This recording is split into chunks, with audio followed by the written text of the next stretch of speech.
Tuhan bersamamu. Dan bersama rohmu. Inilah Injil suci menurut Markus. Dimuliakanlah Tuhan. Pada suatu hari Sabat, Yesus masuk ke dalam rumah ibadat di kota Kapernaum dan mengajar di sana. Orang-orang takjub mendengar pengajarannya, sebab ia mengajar mereka sebagai orang yang berkuasa, tidak seperti ahli-ahli Taurat. Dalam rumah ibadat itu ada seorang yang kerasukan roh jahat. Orang itu berteriak, "Apa urusanmu dengan kami, hai Yesus orang Nazaret? Engkau datang hendak membinasakan kami? Aku tahu siapa engkau, yakni yang kudus dari Allah." Tetapi Yesus menghardiknya, katanya, "Diam, keluarlah daripadanya." Roh jahat itu menggoncang-goncang orang itu, dan sambil menjerit dengan suara nyaring, ia keluar daripadanya. Mereka semua takjub sehingga mereka memperbincangkannya, katanya, "Apa ini? Suatu ajaran baru? Guru ini berkata-kata dengan kuasa. Roh-roh jahat pun ia perintah, dan mereka taat kepadanya." Lalu tersebarlah dengan cepat kabar tentang Yesus ke segala penjuru di seluruh daerah Galilea. Demikianlah sabda Tuhan.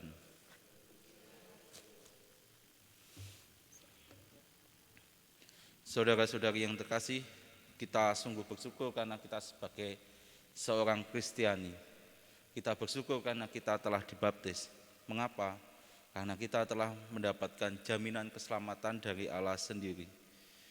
Mendapat jaminan dari Allah yang Maha Kuasa.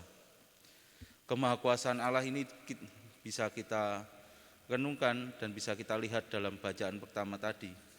Bagaimana Hana yang telah lama menantikan seorang anak dan tak henti-hentinya ia berdoa, akhirnya Allah mengabulkan doa Hana sehingga Hana bisa mengandung dan melahirkan seorang anak yang dinamakan Samuel, yang artinya aku telah memintanya dari Tuhan.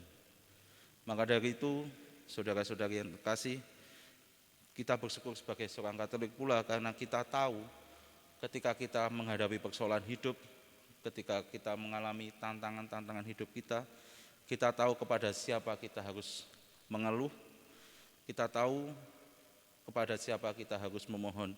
Seperti Hana, yaitu memohon kepada Allah, memohon karya keselamatan Allah untuk hidup kita.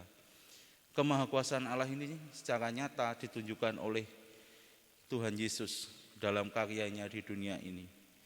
Ketika menjalankan karyanya, Tuhan Yesus banyak melakukan segala hal untuk menunjukkan kemahakuasaan Allah.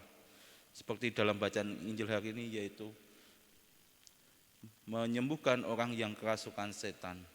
Dan ia membinasakan setan yang merasuki seorang di rumah ibadat tadi. Saudara-saudari yang terkasih, kemahakuasaan Allah juga nanti dalam perayaan Sabda ini juga hadir dalam tubuh Kristus yang akan kita santap. Allah sudi datang kepada kita, Allah sudi datang kepada hati kita.